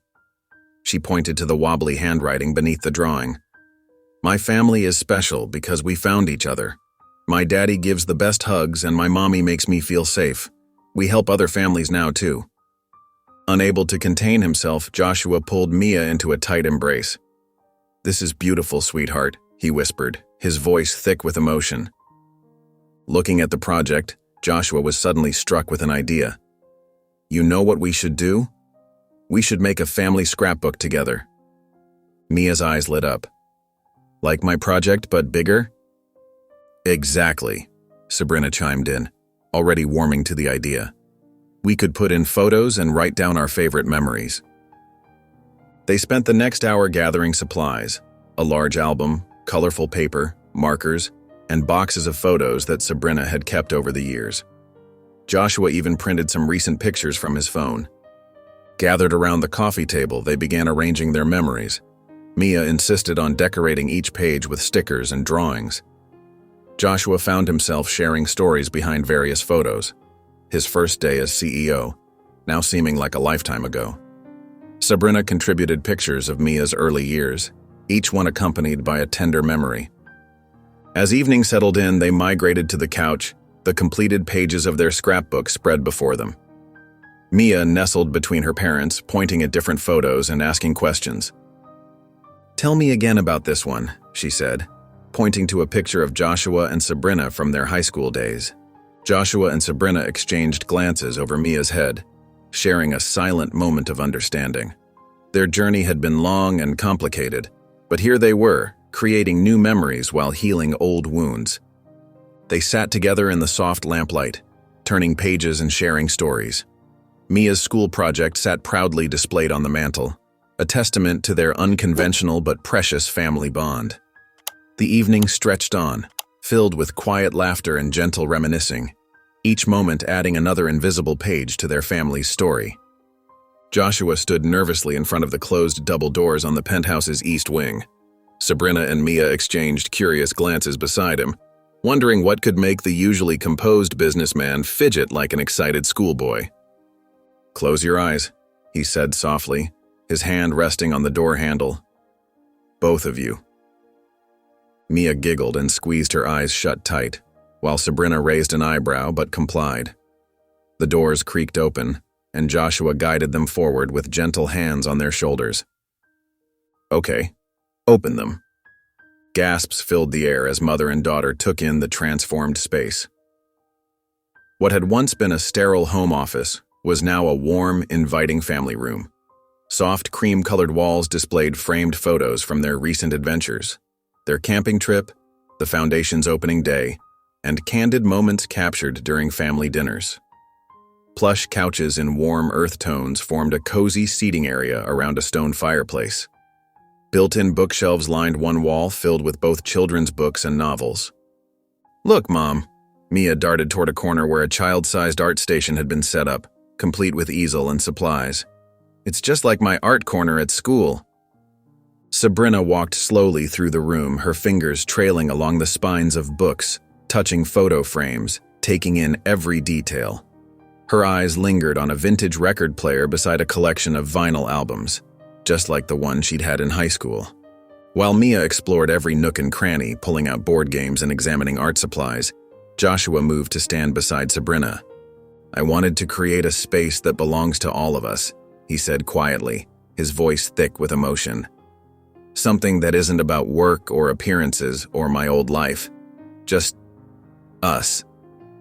Sabrina touched a framed photo of Mia's school project. "It's beautiful, Joshua." "I've learned so much these past months," he continued, watching Mia arrange colored pencils by shade. "About what really matters. About how empty success feels without people to share it with." He turned to face Sabrina fully. "I know I have a lot to make up for, and I know trust takes time to rebuild, but I want you both to know that this isn't temporary. This isn't just another project for me to complete and move on from. This is my life now. Our life, if you'll have it." Sabrina's eyes softened, but she maintained her gentle caution. "You're right about trust taking time," she said. "But this," she gestured around the room, "this shows me you're really trying. That means something." Later that evening, after exploring every corner of their new family room, it was time for bed. Mia insisted on reading in the new space first, curled up in a cushy armchair with Joshua beside her. "Actually," Joshua said, pulling out a leather-bound notebook, "I wrote something special for tonight." Mia's eyes widened with interest as Joshua opened the notebook. "Once upon a time," he began, "there was a man who thought he had everything. He lived in a tower made of glass and steel, and his pockets were filled with gold. But every night when he looked out over the city lights, he felt something missing in his heart." As Joshua read, his voice soft and steady, Mia snuggled closer. Her small fingers played with the locket around her neck as she listened to the story of a man who discovered that true treasure wasn't found in bank vaults or boardrooms, but in the laughter of a child and the love of a family. By the time he reached the end, Mia's eyes were heavy with sleep, a contented smile on her face. The locket rested in her loosely curled fingers, catching the warm lamplight, a bridge between past and present, just like their little family. The community center buzzed with anticipation as people filed into the main hall. Colorful banners announcing the Hope and Hearts Foundation hung from the walls, and volunteers in bright blue shirts guided families to their seats. Joshua stood backstage adjusting his tie for the 10th time, while Mia bounced excitedly beside him. "Daddy, can I sit in the front row, please?" She tugged at his sleeve, her eyes sparkling with pride. "Of course, sweetheart." Joshua smiled, his nervousness momentarily forgotten. You and Mom will be right where I can see you." Sabrina smoothed Mia's dress and gave Joshua's hand a gentle squeeze. "You'll do great," she said softly. "Just speak from your heart." As Joshua took the stage, the warm spotlight illuminated his face. The crowd fell silent and he caught sight of Mia waving enthusiastically from her seat. His prepared speech felt stiff and formal in his pocket, so he left it there. "A year ago," he began, his voice steady but humble, "I thought I knew everything about success. I had the corner office, the expensive suits, the lifestyle magazines wrote about." He paused, letting his gaze sweep across the room. "What I didn't have was what truly mattered: love, family, purpose." The audience listened intently as Joshua shared the story of finding Mia on that cold evening, of reconnecting with Sabrina, and of learning to open his heart again. His voice cracked slightly when he described Mia's first drawing for him, labeled "My Dad" in wobbly letters.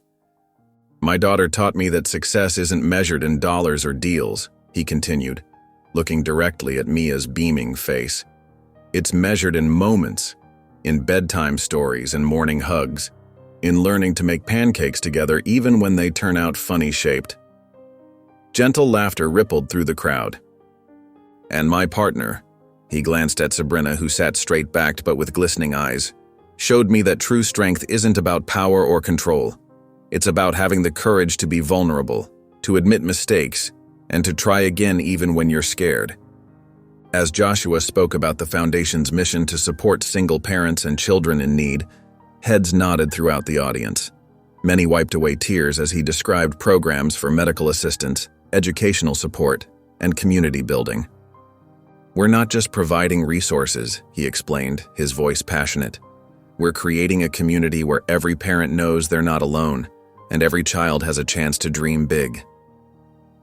After the speech, as people mingled over refreshments, a woman approached Joshua. She wore simple clothes and carried herself with quiet dignity, despite obvious exhaustion in her eyes. "Mr. Hart," she said softly, holding the hand of a small boy who peeked shyly from behind her legs. "I wanted to thank you. Your foundation's medical assistance program." Her voice wavered slightly. "It helped us get Tommy's asthma medication when I couldn't afford it on my waitressing salary." Joshua knelt down to Tommy's level, smiling warmly. "How are you feeling now, buddy?" "Much better," Tommy whispered, offering a tiny smile. "I can play at recess now." Sabrina watched from nearby as Joshua chatted with them, his entire focus on making the boy feel comfortable. The corporate mask he'd worn for so many years had completely melted away, replaced by genuine warmth and compassion. The mother continued, "When I heard your story today, about learning what really matters," she took a deep breath. "It gives me hope that things can get better, that asking for help doesn't make me a failure." Joshua stood in the kitchen of his penthouse, surrounded by colorful streamers and balloons. His usually pristine counters were covered in baking supplies, and a light dusting of flour decorated his expensive suit. He'd insisted on baking Mia's birthday cake himself, despite the house staff's gentle suggestions to order one from a professional bakery. "Sir, are you sure you don't want help with that?" Maria, the housekeeper, asked as she watched him struggle with the mixing bowl. "No, thank you, Maria. I want to do this myself," Joshua replied, checking the recipe on his tablet for the 5th time. Mia deserves a cake made with love even if it's not perfect. In the living room, Sabrina arranged presents on the coffee table, carefully placing her special gift, wrapped in sparkly purple paper, right in the center. She smiled, remembering the hours spent putting together the memory book, filling it with photos and little notes from their journey as a family. Mia was spending the morning with Sarah, who had volunteered to take her shopping as a distraction while the preparations were underway. The sound of the mixer whirring in the kitchen made Sabrina peek in, and she had to stifle a laugh at the sight of Joshua, the former corporate titan, wearing an apron and concentrating on cake batter as if it were a billion-dollar contract. "How's it going in here?" she asked, stepping carefully around scattered sprinkles on the floor. "I think I'm getting the hang of it," Joshua said, though his furrowed brow suggested otherwise. "The first 2 attempts weren't quite right, but this one feels promising." By early afternoon, the penthouse had transformed into a magical space filled with twinkling lights and floating balloons. Joshua had chosen a theme based on Mia's favorite storybook, complete with fairy lights and delicate paper butterflies hanging from the ceiling. The slightly lopsided chocolate cake sat proudly on the dining table, covered in somewhat uneven purple frosting and surrounded by 7 carefully placed candles. When Sarah brought Mia home, the little girl's eyes went wide with wonder. "Daddy, did you do all this?" she gasped, taking in the decorations. "Happy birthday, princess," Joshua said, kneeling down to hug her. "Do you like it?" "It's beautiful," Mia exclaimed, twirling around to see everything. The small gathering was intimate, just family and a few close friends. As Mia opened her presents, her excitement grew with each gift, but when she reached Sabrina's purple package, something special happened. "This one's from me, sweetheart," Sabrina said softly. Mia carefully unwrapped the paper to reveal a handmade book bound in soft leather. Opening it, she found pages filled with photographs, moments captured over the past year. There were pictures of her first day at her new school, family picnics in the park, and quiet evenings at home. Each photo was accompanied by loving notes describing the memory. "Mom." Mia's voice trembled as she turned the pages, her fingers tracing the handwritten messages. "It's all our memories together." Tears welled up in Sabrina's eyes as she watched her daughter explore the book. Joshua placed a gentle hand on her shoulder, both of them sharing in the emotional moment. When it came time for the cake, everyone gathered around the dining table. The candles cast a warm glow on Mia's face as she sat before Joshua's homemade creation, her eyes bright with joy. "Make a wish, sweetie," Sabrina encouraged. Mia closed her eyes for a moment, then opened them with a smile. "I wish we'll always be together," she announced before blowing out the candles in one big breath. Joshua and Sabrina exchanged warm glances over their daughter's head, their hearts full of love and contentment. The wish hung in the air like a promise, wrapping around their little family like an invisible embrace. Joshua adjusted his tie in the mirror, a familiar gesture that now felt different. The weight of corporate responsibility no longer rested on his shoulders, replaced by something more meaningful, the warm presence of his family. "You look handsome, Daddy," Mia exclaimed, bouncing into the bedroom in her new purple dress. Her dark curls had been carefully styled by Sabrina, and she wore the locket that had brought them all together. "And you look beautiful, Princess," Joshua replied, his heart swelling with pride. "Just like your mother." Sabrina appeared in the doorway, elegant in a deep blue evening gown. "Are we ready?" she asked, helping Mia straighten her dress. "We don't want to be late for Sarah's big night." The drive to the corporate headquarters brought back memories for Joshua. The towering glass building still impressed, but it no longer represented his whole world. As they pulled up to the entrance, camera flashes greeted them. The business world was still curious about Joshua Hart's dramatic transformation from corporate titan to family man. Inside the grand ballroom, familiar faces turned to greet them. Joshua felt Sabrina's hand slip into his as they made their way through the crowd. Mia stayed close, occasionally hiding behind her father when the attention became overwhelming. "Joshua!" Sarah's voice cut through the crowd. She approached them, confidence radiating from her every movement. The role of CEO suited her perfectly. "I'm so glad you could make it." "We wouldn't miss it," Joshua replied, genuine pride in his voice. "The quarterly reports look impressive. You're doing an amazing job." Sarah knelt down to Mia's level. "And how's my favorite junior executive?" "I got all A's on my report card," Mia announced proudly. The evening progressed smoothly, with Joshua introducing Sabrina and Mia to his former colleagues. Many commented on the positive change they saw in him, noting how his smile reached his eyes now, how he seemed more present and engaged. During dinner, Sarah took the stage for her speech. "When Joshua Hart handed me the reins of this company, many questioned his decision," she began, her voice strong and clear. "But he saw something in me that others didn't, just as he finally saw what truly mattered in his own life. Under his mentorship, I learned that success isn't just about profit margins and market share. It's about building something meaningful, something that makes a difference. Joshua felt Sabrina squeeze his hand as Sarah continued to speak about the company's new direction and achievements. Mia, sitting between them, beamed with pride at every mention of her father. As the applause died down, a familiar figure approached their table. The rival CEO, James Morton, looked different from their last encounter, humbled, less polished. His recent legal troubles and fall from grace had clearly taken their toll. "Joshua," James said, his voice quiet, "I owe you an apology." The table fell silent. Joshua noticed Sabrina tense beside him, protective of their happiness. "What happened was entirely my fault," James continued. "I let greed and ambition blind me. Watching you tonight, seeing what you've built with your family, I understand now what really matters." Joshua stood, offering his hand. "We all make mistakes, James. What matters is learning from them." James accepted the handshake, relief visible on his face. "Thank you, and congratulations on everything. Your daughter is beautiful." "Would you like to join us for dessert?" Joshua offered, surprising everyone at the table. "Mia's been eyeing the chocolate cake since we arrived."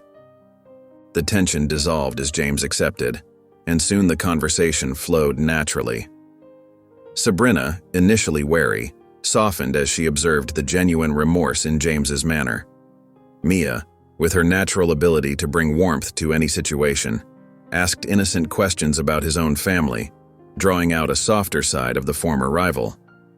As they shared dessert, Joshua looked around the table, at his successful protege Sarah, his former rival seeking redemption, his beautiful daughter, and the woman he'd been given a second chance to love.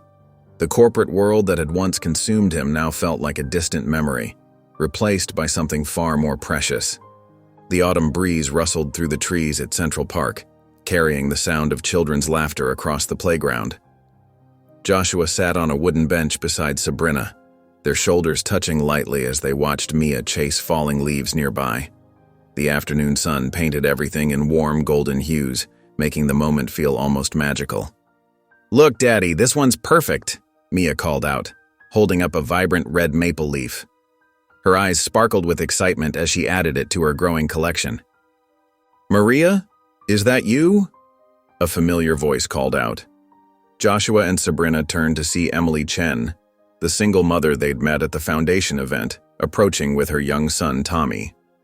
"Mrs. Chen," Mia exclaimed, immediately recognizing the woman who had shared her touching story at the event. Tommy, a shy boy around Mia's age, partially hid behind his mother's legs. Emily smiled warmly. "Please call me Emily, and look how you've grown since the foundation event." She turned to Joshua and Sabrina. "Your foundation support helped us find stable housing. Tommy's even enrolled in the local school now." Joshua felt a warmth spread through his chest. "That's wonderful to hear, Emily. How are you settling in?" As the adults chatted, Mia approached Tommy with her characteristic openness. "Want to see my leaf collection? I'm trying to find one in every color," she offered, holding out her carefully gathered treasures. Tommy peeked out from behind his mother, curiosity overcoming his shyness. "Really? I like the orange ones best," he said softly. Joshua gave Mia an encouraging nod. "Why don't you two go play? There's plenty of leaves to collect." The children needed no further prompting, running off together toward a pile of freshly fallen leaves. Their laughter soon joined the symphony of playground sounds. "She has such a beautiful spirit," Emily observed, watching the children play. "You've done an amazing job with her." Sabrina leaned into Joshua's side. "We're still learning every day," she admitted, "but we're doing it together now." As Emily excused herself to make a phone call, Joshua and Sabrina watched their daughter showing Tommy how to make leaf angels. "Remember when she first came into our lives?" Joshua asked softly. "I was so lost then, so focused on everything that didn't matter." "And now look at you," Sabrina replied, her voice full of warmth. "You're the father she always deserved." They sat in comfortable silence, witnessing the simple joy of their daughter at play. The setting sun cast long shadows across the park, signaling the end of their afternoon adventure. "Time to head home, sweetheart," Sabrina called out. Mia and Tommy said their goodbyes, promising to meet again at the park. As Mia ran back to her parents, she tripped slightly, her shoelaces having come undone during play. Joshua immediately knelt down in front of her. "Here, let me help you with those," he said, reaching for her laces. As he tied them, emotion suddenly overcame him. "You know something, Mia? You've given me a new life." Mia threw her arms around his neck, hugging him tightly. "You've given me one too," she whispered, her words carrying all the pure love and trust of a child who finally had everything she'd ever wanted. Joshua held her close, feeling Sabrina's gentle hand on his shoulder. In that moment, with the park growing quiet around them and the last rays of sunlight filtering through the trees, he knew with absolute certainty that he'd found his true purpose, not in boardrooms or business deals, but in the simple act of being a father and partner to the two people who had changed his life forever.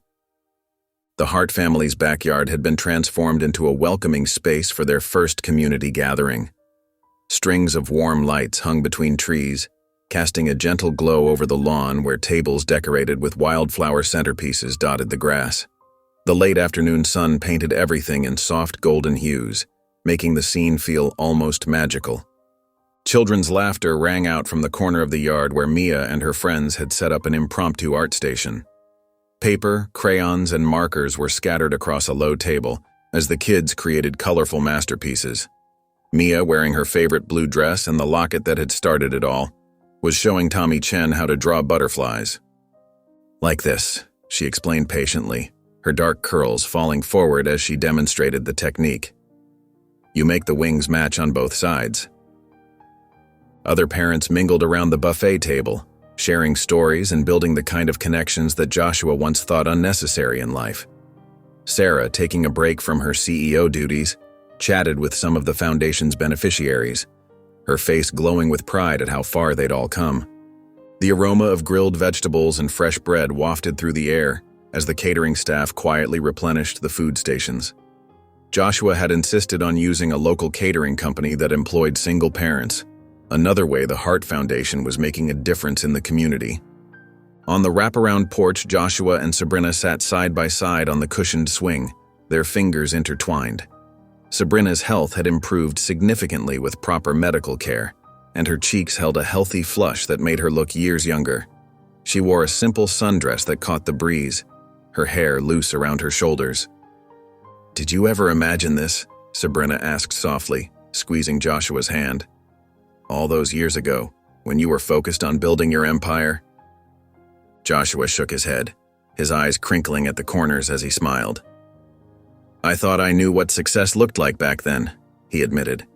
"I had no idea how empty it all was." They watched as Mia helped Tommy's little sister up after she'd stumbled, showing the same kindness that had first melted Joshua's heart. The little girl's tears turned to giggles as Mia made a silly face, and soon both children were running off to join the others. "She has your heart," Joshua observed, looking at Sabrina with warmth in his eyes. "That ability to care so deeply for others." Sabrina leaned her head against his shoulder, her voice thick with emotion. "And your strength," she added. "Your determination to make things right." The porch swing swayed gently as they sat together, taking in the scene before them. Emily Chen approached with a plate of food, sharing a grateful smile with them before joining another group of parents. The foundation had helped her find not just housing, but a community that supported and uplifted her. On a nearby table, their family scrapbook lay open, its pages filled with photographs documenting their journey. Recent additions showed Mia's birthday party, family picnics in the park, and quiet moments at home. Each image told a story of healing, growth, and love. The latest photo, taken just that morning, captured all three of them in an unguarded moment. Joshua was helping Mia arrange flowers for the centerpieces, while Sabrina looked on, her eyes sparkling with joy. Their faces radiated the kind of happiness that couldn't be posed or planned. It was pure, authentic, and real. A burst of laughter from the children drew their attention back to the present. Mia was now organizing a game of tag, her enthusiasm infectious as other kids joined in. Her locket caught the fading sunlight, a reminder of the twist of fate that had brought their family together. Joshua and Sabrina watched their daughter, their hands still clasped together, their hearts full of gratitude for the journey that had led them to this moment.